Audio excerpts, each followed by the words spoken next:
Hello friends, स्वागत है आपका हमारे चैनल टीजीटी स्पेशल नोट्स पे। फ्रेंड्स, आज के इस वीडियो सेशन में हम लोग सामान्य हिंदी 2022 का पेपर फिर से देखेंगे। तो फ्रेंड्स, ये वीडियो बहुत ही इंपॉर्टेंट होने वाली है, तो वीडियो के अंत तक बने रहें। चलिए स्टार्ट करते हैं। देखिए, सबसे पहले हम देखते हैं इस पेपर का कोड। तो इसका कोड है 302DR। ठीक है, ये जो कोड है इस वाले पेपर को हम पूरा सॉल्व करेंगे। आपका कोड चेंज हो सकता है, तो लगभग क्वेश्चन सेम रहते हैं। कोड चेंज होने से ज़्यादा फर्क नहीं पड़ता है, लेकिन कुछ क्वेश्चंस आपको डिफरेंट अपने पेपर में देखने को मिल सकते हैं। तो हम पहला क्वेश्चन देखते हैं। पहला क्वेश्चन आपका था कि साहित्य सहचर के लेखक हैं।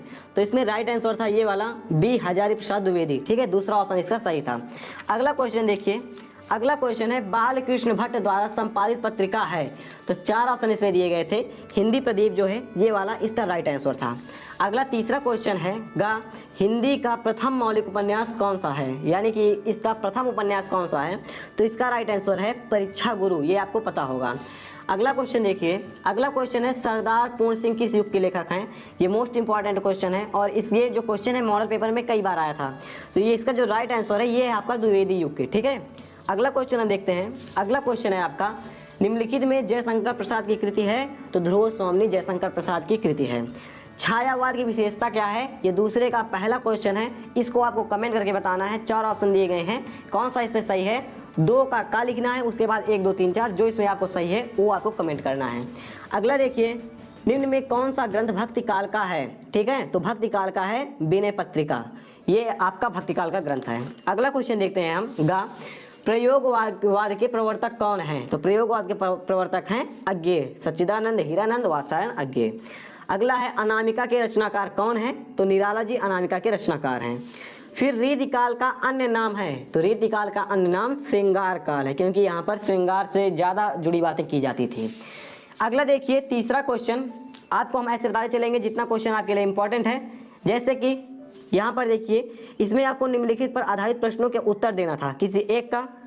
तो अगर आपने पहला किया है तो ये राष्ट्र का स्वरूप इसका लेसन का नाम है और इसके लेखक हैं वासुदेव शरण अग्रवाल। ठीक है, ये पहला आपका पैराग्राफ था।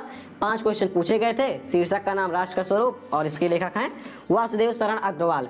और ये देखिए दूसरा था, अगर आपने दूसरा किया है तो दूसरा है आपका भाषा की आधुनिकता और इसके लेखक हैं प्रोजित सुंदर रेड्डी। ठीक है, दोनों आपका हो गया। और इसके बाद देखिए चौथा है क्वेश्चन, इसमें आपको 2 पद्यांश दिए गए थे। दोनों पद्यांश में आपको संदर्भ लिखना था, यानी कि लेखक का नाम और पाठ का नाम लिखना था। और इससे 4 क्वेश्चन पूछे गए थे, चारों को आपको आंसर लिखना था, 10 नंबर का था। तो अगर आपने पहला क्वेश्चन किया है तो पहले क्वेश्चन में शीर्षक का नाम है आपका श्रद्धा मनु और इसके कवि का नाम है जयशंकर प्रसाद।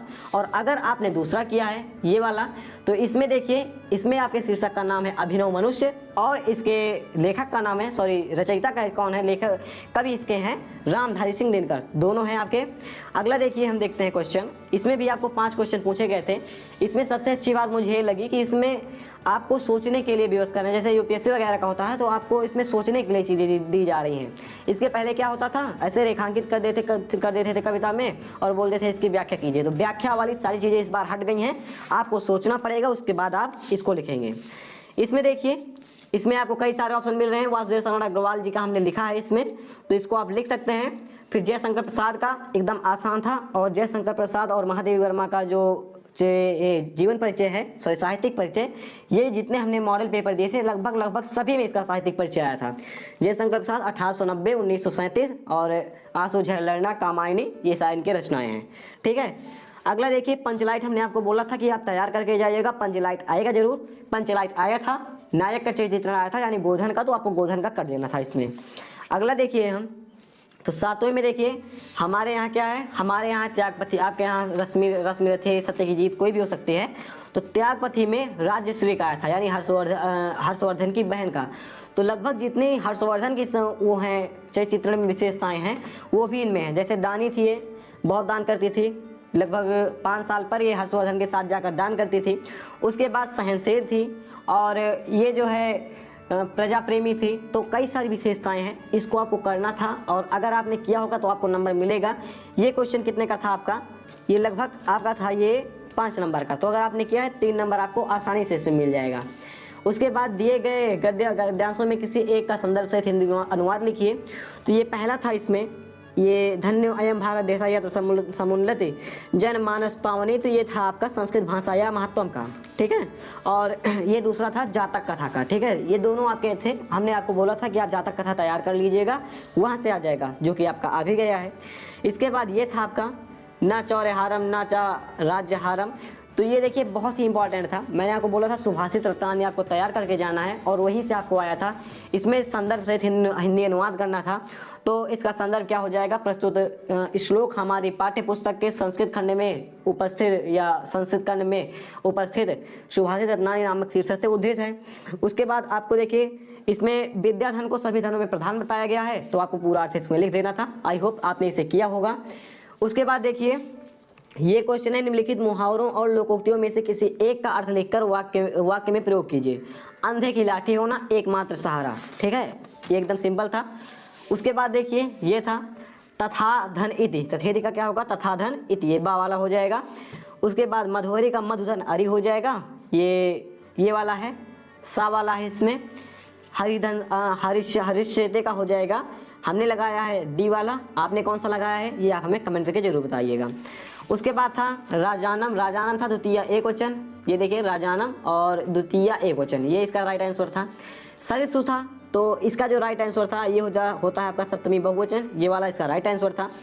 उसके बाद अंश, अंश इसका क्या आंसर है आप हमें कमेंट करके जरूर बताइएगा, हम देखेंगे कि आपको कैसा आता है, यानी आपने कितना नंबर किया है। उसके बाद था आपका बात वात, यहाँ से देखिए बात वात, तो जो बात का था वो था आपका विचार और वात मतलब विकार होता है। अगला क्वेश्चन देखते हैं हम, जिसका कोई शत्रु पैदा ना हुआ हो अजात शत्रु हो जाता है, जो बहुत कुछ जानता हो बहुज्ञ होता है, सर्वज्ञ नहीं होता है, बहुज्ञ होता है, ठीक है। उसके बाद दो वाक्यों को यहाँ पर आपको शुद्ध करना था। मैं भोजन कर लिया हूँ, इसको आप लिख सकते हैं मैं भोजन कर चुका हूँ या फिर मैंने भोजन कर लिया है। और ये वाला आप लिख सकते हैं मैं कलम के साथ लिखता हूँ, कलम के साथ नहीं भैया, मैं कलम से लिखता हूँ, ठीक है, ये आपका हो जाता है। अगला देखते हैं हम, ये इसमें एक डिफरेंट दे रहे थे क्वेश्चन कि रौद्र रस या भयानक रस का आप अस्थायी भाव लिखकर उदाहरण लिखिए। तो भयानक रस का अस्थायी भाव होता है भय, और इसका जो उदाहरण है ये हमें नहीं पता है। अगला देखिए रूपक अलंकार की आपको परिभाषा लिख दी थी, जहाँ पर उपमेय का उपमान में भेद रहित आरोप होता है वहाँ पर रूपक अलंकार होता है, और इसका उदाहरण चरण कमल बंदव हरिराई। चौपाई छंद और कुंडलिया, इसको आपको लिखना था, ये बहुत ही एकदम आसान था। उसके बाद देखिए आपको दैनिक पत्र के संपादक में, ये मतलब कि आपके यहाँ संक्रमण फैल रहा है, कोरोना आप बता सकते हैं कि संक्रमण फैल रहा है, तो आपको बोलना था दैनिक पत्र के संपादक को कि वो जो है आपके स्वास्थ्य अधिकारी को ऐसा पत्र अपने पेपर में ऐसा पत्र लिखे जिससे स्वास्थ्य अधिकारी उसके प्रति आकर्षित हों और जो है आपके यहाँ आए दौरा करें, ठीक है, मतलब कि आपकी समस्याओं को सॉल्व करें। और लास्ट में आपको एक निबंध मिल गया था, इसको आपको कर लेना था, यहीं पर आपका पेपर समाप्त होता है। आपने कितने नंबर क्वेश्चन आपको अपने पेपर में सही किए हैं आप हमें कमेंट करके जरूर बताइएगा। फिलहाल हम मिलेंगे ऐसे किसी नेक्स्ट वीडियो में। जय हिंद।